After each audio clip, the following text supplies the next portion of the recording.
तारक मेहता का उल्टा चश्मा। ये जो कुछ भी हुआ उसमें जेठालाल की कोई गलती नहीं है, बस यही बताने आए थे आप लोगों को। और भिड़े जी, हमारी वजह से जो परेशानी आपको हुई है उसके लिए सॉरी। ओ भाई संतोष। हाँ सेठ, आपका दुकान जितना जल्दी हो सके उतना जल्दी रेडी करवा दूंगा। तो पिताजी देखिए, मैंने अपना वचन पूरा किया, अब तो आप मुझसे बात करेंगी ना? थैंक यू जेठा जी। अरे पिताजी बोले।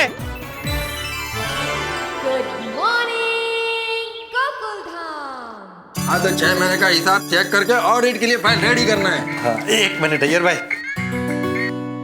हेलो, हाँ पत्रकार पोपटलाल बोल रहा हूँ।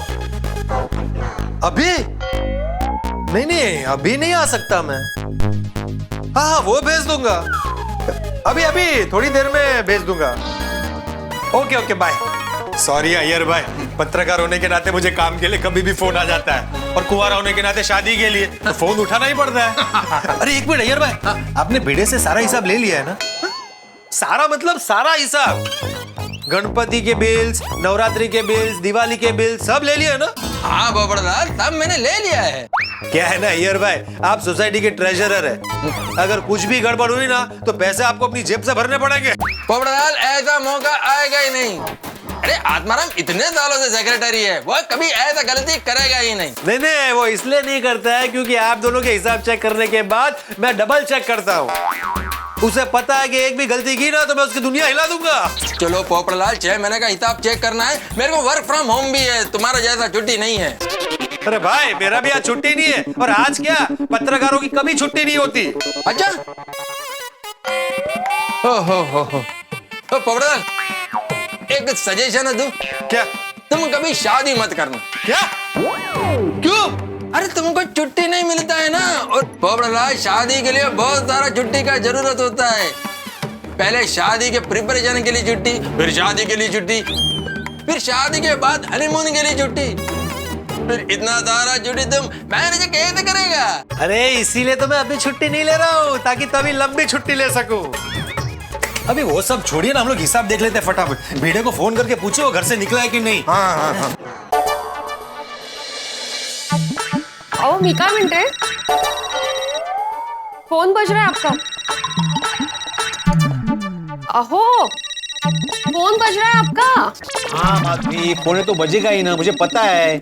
जब भी काम करता हूँ तभी फोन बजता है। तो अभी क्या करूं, तोड़ दूं फोन? ना रहेगा फोन, ना बजेगी रिंग। क्या बोल रही हो तुम माधवी, फोन है ये, फोन से 50 काम होते हैं मेरे। हाँ इसीलिए तो कह रही हूँ, अय्यर भाई फोन कर रहे हैं काम से, उठाइए ना फोन। हाँ, तुम किस लिए आई थी? मी हाँ हे आपलं काय।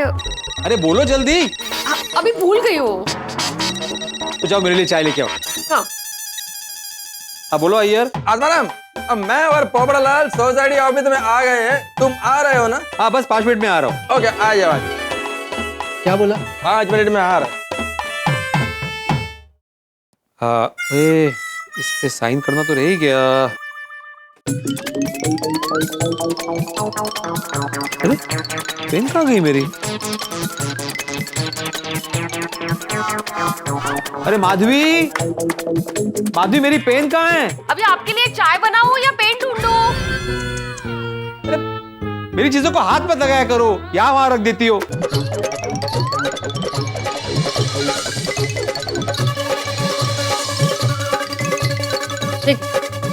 ये चाय मैं रखता हूँ, तुम जल्दी से मुझे पेन ढूंढ के दो। और हाँ, मेरी टेबल को हाथ मत लगाया करो, सारा सामान इधर उधर हो जाता है। शो, पहले आप दिमाग शांत रखिए अपना, पेन यही कहीं होगी। यही कहीं हुई तो मिलनी चाहिए ना, कहीं भी दिख नहीं रही है। ये काय है?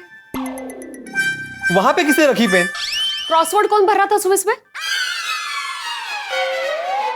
क्या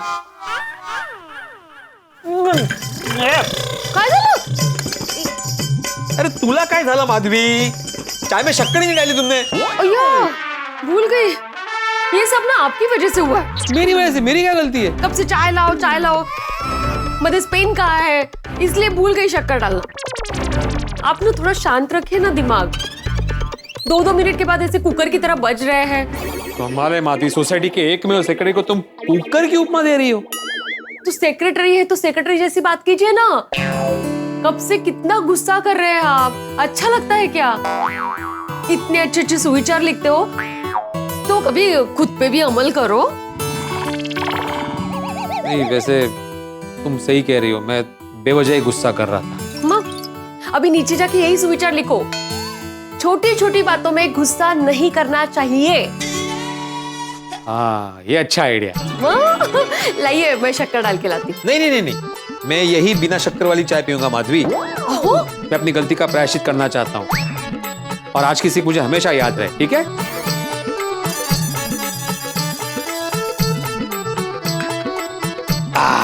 चलो, अब मैं जाके सुविचार लिखता हूँ, फिर सोसाइटी ऑफिस जाता हूँ। अय्यर भाई, एक बात समझ में नहीं आई, हम लोग ये 6-6 महीने का हिसाब क्यों देखते हैं? ये मार्च में वो जब ईयर एंडिंग होता है तभी एक साथ पूरे साल का हिसाब देख लेने का ना, इसमें कितना टाइम वेस्ट होता है? ए पोपटलाल, हमारी सोसाइटी का इंटरनल रूल है ताकि मार्च में ज्यादा लोड ना आए। नहीं नहीं, ये बात भी सही है। क्या है ना, हमारी गोकुलधाम सोसाइटी के कुछ नियम बहुत अच्छे हैं। अच्छा अय्यर भाई, आपसे साइंस से रिलेटेड एक क्वेश्चन पूछना था, पूछो। पूजा पूजा। ये मेरे मोबाइल की बैटरी बार बार क्यों डाउन हो जाती है? पोपटलाल, मेरे को क्या मालूम, मैं क्या मोबाइल रिपेयर करने वाला हूँ? लेकिन आप साइंटिस्ट तो है ना। साइंटिस्ट है तो क्या, साइंटिस्ट का मैं बल्ब चेंज करेगा, वॉशिंग मशीन रिपेयर करेगा, क्या कुछ भी बोलता है पोपटलाल तू। मैं मजाक कर रहा हूँ। क्या है, मोबाइल के बारे में जनरली सबको पता होता ना, इसलिए पूछा। छोटी छोटी बातों पर गुस्सा करने से मानसिक स्वास्थ्य को नुकसान पहुंचता है। मानसिक स्वास्थ्य का भी उतना ही ध्यान रखना चाहिए जितना हम शारीरिक स्वास्थ्य का रखते हैं। गुस्से को करो बाय बाय, तंदुरुस्ती को करो हाय। क्या बात है। भिड़े मास्टर, क्या बढ़िया सुविचार लिखा है। थैंक यू आदि भाई। हमें ये बात समझना बहुत जरूरी है कि शारीरिक तंदुरुस्ती के साथ साथ मानसिक स्वास्थ्य भी जरूरी है। बिल्कुल ठीक कहा आदि भाई। क्या है, शारीरिक स्वास्थ्य को ठीक करने के लिए आप जैसे डॉक्टर दवाई दे देते, लेकिन मानसिक स्वास्थ्य को ठीक रखने के लिए कोई दवाई होती है? उसकी भी दवाई है। रोज सुबह प्राणायाम करो, ध्यान में बैठो, मन शांत हो जाता है और जब मन शांत हो तो परम शांति मिलती है। और फिर तुमने जैसे लिखा है कि छोटी छोटी बातों पर गुस्सा नहीं आता है, और वैसे भी छोटी छोटी बातों पर गुस्सा नहीं करना चाहिए। बरोबर, हमेशा प्यार दो और प्यार लो। दरअसल आज का सुविचार जो है ना, मुझे माधवी ने सजेस्ट। देखिए, ओह, ये फिर से इसकी बैटरी डाउन हो गई। पोपटलाल, पहले तुम्हारे मोबाइल को रिचार्ज का जरूरत होता था, अभी चार्ज का जरूरत है। जो अरे अय्यर भाई, हंसने की बात नहीं है। कल मैंने पूरी रात फोन को चार्ज पे रखा था, फिर भी अभी बैटरी डाउन दिखा रही। पोपटलाल, फोन को ओवर चार्ज करने से उसकी बैटरी का लाइफ खत्म हो जाता है। अच्छा, इसलिए कभी भी है ना, फुल नाइट उसको चार्ज पर नहीं रखना चाहिए। आगे से मैं ध्यान रखूंगा। अभी जरा फोन को चार्जिंग पे लगा देता हूँ। क्या है ना, पत्रकार होने के नाते फोन हमेशा ऑन रहना बहुत जरूरी है।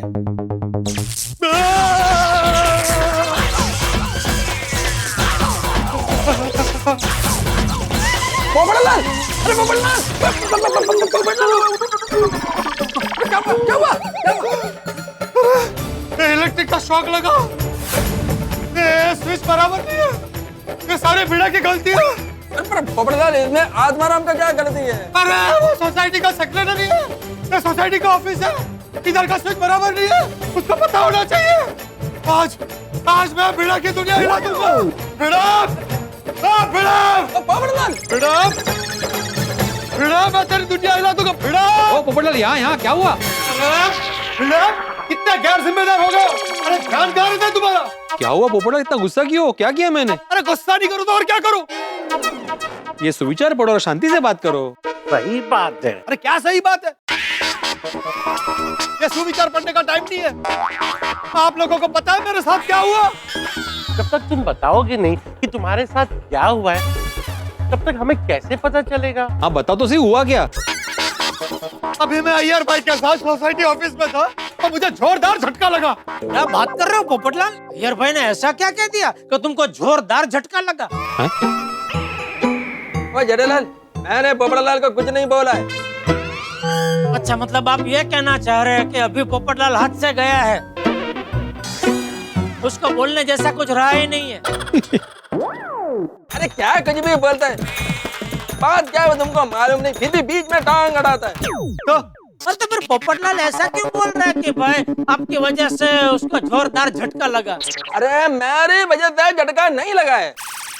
तो मैं समझ गया पोपटलाल को झटका क्यों लगा होगा। जरूर किसी लड़की ने रिश्ते के लिए हाँ कर दी होगी। ना कर दी होगी। बस करो तुम लोग। सबने मेरे झटके को मजाक बना के रख दिया। कोई मुझसे ये नहीं पूछ रहा है कि मुझे झटका कैसे लगा। ओ अच्छा, कैसा लगा झटका? अरे कैसा लगा नहीं जेठालाल, कैसे लगा ऐसा पूछते हैं। सॉरी, कैसे लगा? एक मिनट, अरे बोलने तो दो। मुझे झटका किसी की बात का नहीं लगा, मुझे झटका लगा बिजली के करंट का। कौन बिजली? अरे इलेक्ट्रिसिटी का करंट। ओ अच्छा, हो बाप रे। अरे कैसे लगा? क्या हुआ? कैसे लगा? हाँ, कैसे लगा? हाँ। एक मिनट मैं बताता हूँ। पोपटलाल मोबाइल चार्जिंग पे रखने गया और स्विच ऑन किया, उसको करंट लग गया। अरे पोपटलाल जरा चटका म्हणतात, झटका नहीं बोलते उसे। और ऐसे छोटे छोटे करंट से कुछ नहीं होता। अरे भिड़े, ये कोई छोटा करंट नहीं है, ये सोसाइटी के ऑफिस में स्विच में करंट लगा है। इसका मतलब है सोसाइटी की वायरिंग में गड़बड़ है। तू सोसाइटी का सेक्रेटरी है, तुझे ध्यान रखना चाहिए। अरे अभी मेरी शादी नहीं हुई, मुझे कुछ हो जाता तो। ये करंट ने आज मेरी पूरी दुनिया हिला दी। पहली बार किसी ने आपकी दुनिया हिला दी। मेरा बोलने का मतलब ये है कि आपको इतना जोर से झटका लगा कि आपकी दुनिया हिल गई। तो? अरे जोर का झटका तो मुझे लगा है, ये जानकर कि पोपटलाल तुम अपना मोबाइल सोसाइटी ऑफिस में चार्ज करते हो। तभी मैं सोचूं कि सोसाइटी का इलेक्ट्रिक बिल इतना ज्यादा क्यों आ रहा है। मास्टर, इलेक्ट्रिक बिल ज्यादा आता है? हाँ तो पोपटलाल, ये तो गलत बात है। तुम अपना बिजली का बिल बचाने के चक्कर में सोसाइटी ऑफिस में आके मोबाइल चार्ज करते हो, फिर मेंटेनेंस हमें ज्यादा भरना पड़ता है। हाँ मतलब आतिफ भाई, मेंटेनेंस के नाम पे हम सब मिलके आज तक पोपटलाल के बिजली का बिल भरते रहे हैं। सही बात है भाई भिड़े, मुझे तो लगता है सोसाइटी के ऑफिस की चाबी तुझे पोपटलाल से जब्त कर लेनी चाहिए। नहीं, मैं नहीं दूंगा चाबी। देनी पड़ेगी चाबी, तुम ऐसे अपना मोबाइल ऑफिस पे चार्ज नहीं कर सकते। हाँ। अरे मैंने लाइफ में पहली बार सोसाइटी ऑफिस में मोबाइल चार्जिंग पे रखा था। और तुम है ना, मुद्दे को भटकाओ मत। मुद्दा है सोसाइटी के ऑफिस के स्विच में करंट लग रहा है, तो तुम्हें वायरिंग चेक करवानी चाहिए थी। अरे सोसाइटी का एकमेव सेक्रेटरी सोसाइटी के सारे काम नहीं देख सकता। ऐसे छोटे मोटे काम में कमेटी मेंबर्स को भी ध्यान देना चाहिए। अरे कमेटी मेंबर ध्यान कैसे दे? तुम उसकी बात सुनो तब ना। तुम कोई बात सुनते तो है नहीं। कौन सी बात नहीं सुनी तुम्हारी? अरे मैंने कितनी बार तुमको बोला कि तुम इस्तीफा दे दो, दिया तुमने आज तक? मैं तो कब से तैयार हूँ इस्तीफा देने के लिए, सोसाइटी वाले ही मना करते।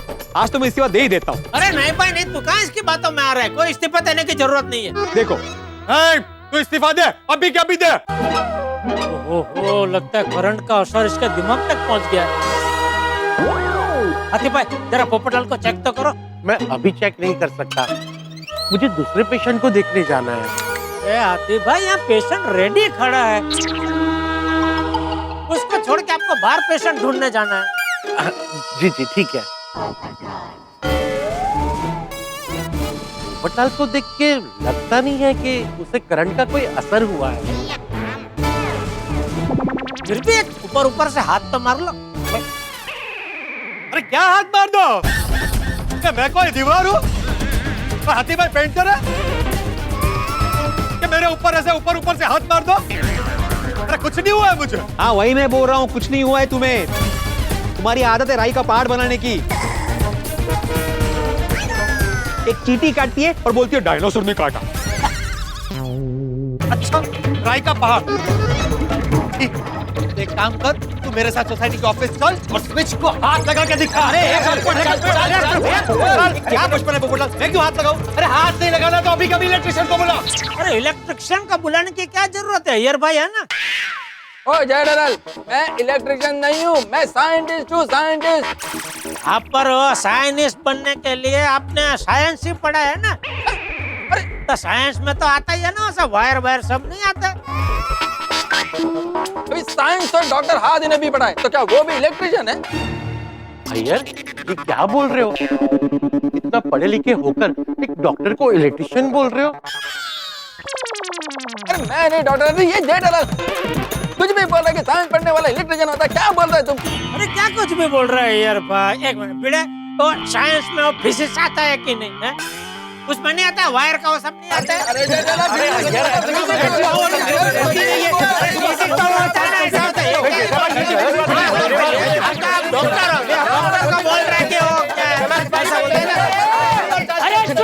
अरे चुप हो जाओ भाई, चुप हो जाओ भाई।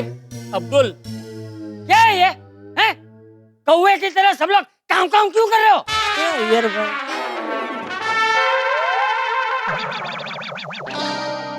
और ये बोर्ड पे क्या लिखा है वो पढ़ो, सब लोग पढ़ो। छोटी छोटी बातों पर गुस्सा करने से मानसिक स्वास्थ्य को नुकसान पहुंचता है। मानसिक स्वास्थ्य का भी उतना ही ध्यान रखना चाहिए जितना हम शारीरिक स्वास्थ्य का रखते हैं। गुस्से को करो बाय बाय, तंदुरुस्ती को करो हाय। और तुम सब लोग गुस्सा करके खुद ही अपना मानसिक और शारीरिक दोनों स्वास्थ्य का नुकसान कर रहे हो। भिंडी मास्टर, अरे भाई सुविचार कोई पढ़ता ही नहीं है तो लिखता क्यों है? ठीक है, मैं कल से स्विचर लिखूंगा ही नहीं मैं। अरे भिंडी मास्टर, अरे भाई मेरे कहने का मतलब वो नहीं था। मैं तुझे नहीं कह रहा हूँ, मैं इन सब को कह रहा हूँ कि ये सुविचार जो लिखता है ना भिंडी मास्टर, उसको सिर्फ पढ़ो मत, उसे अपने जीवन में भी उतारो। चाचा जी, ये सब पोपटलाल की वजह से हुआ है। ए पोपट, क्या किया तूने? अरे मैंने कुछ नहीं किया चाचा जी, मैं आपको पूरी बात बताता हूँ। वो हुआ यूं कि पत्रकार होने के नाते फोन हमेशा ऑन रहना बहुत जरूरी है।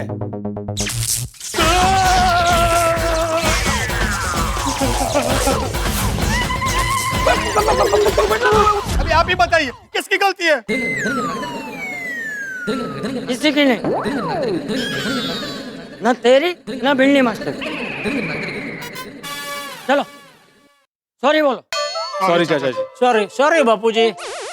सॉरी चाचा जी। सॉरी चाचा जी। अरे मुझे नहीं, सब लोग एक दूसरे को सॉरी बोलो। Sorry sorry sorry sorry Abdul, sorry. Atif भाई, हमारा तो कोई कुछ हुआ नहीं, फिर भी चलो सॉरी। हाँ सॉरी।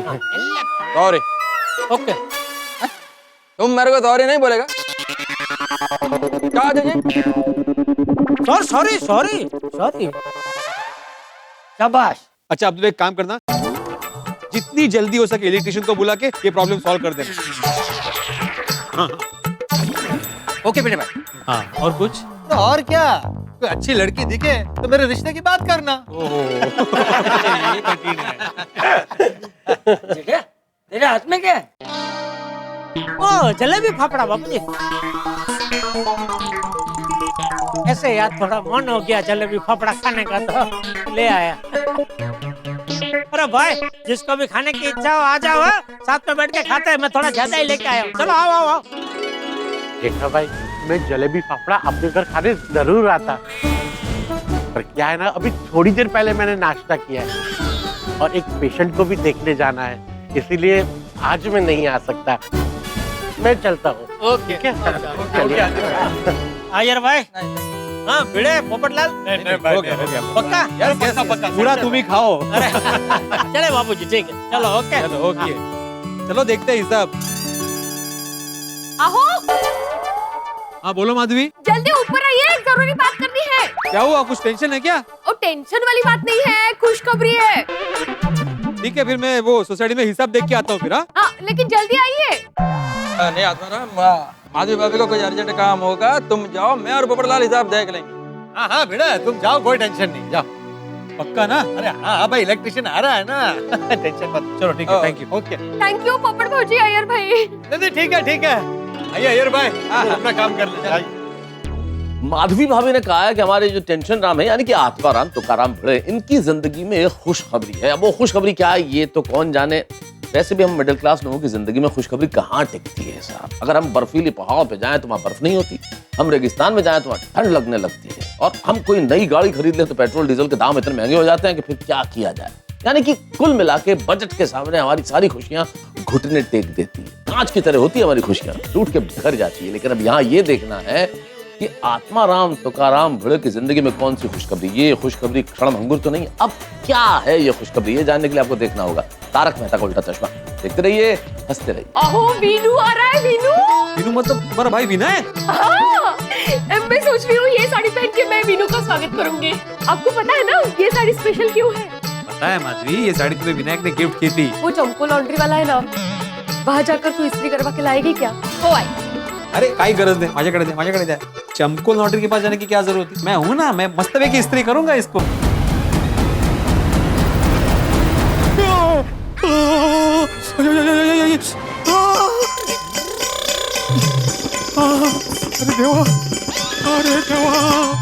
अरे देवा। अगर आपको सबसे पहले तारक मेहता का उल्टा चश्मा का अपडेट चाहिए तो लाइक, शेयर और सब्सक्राइब करना मत भूलो।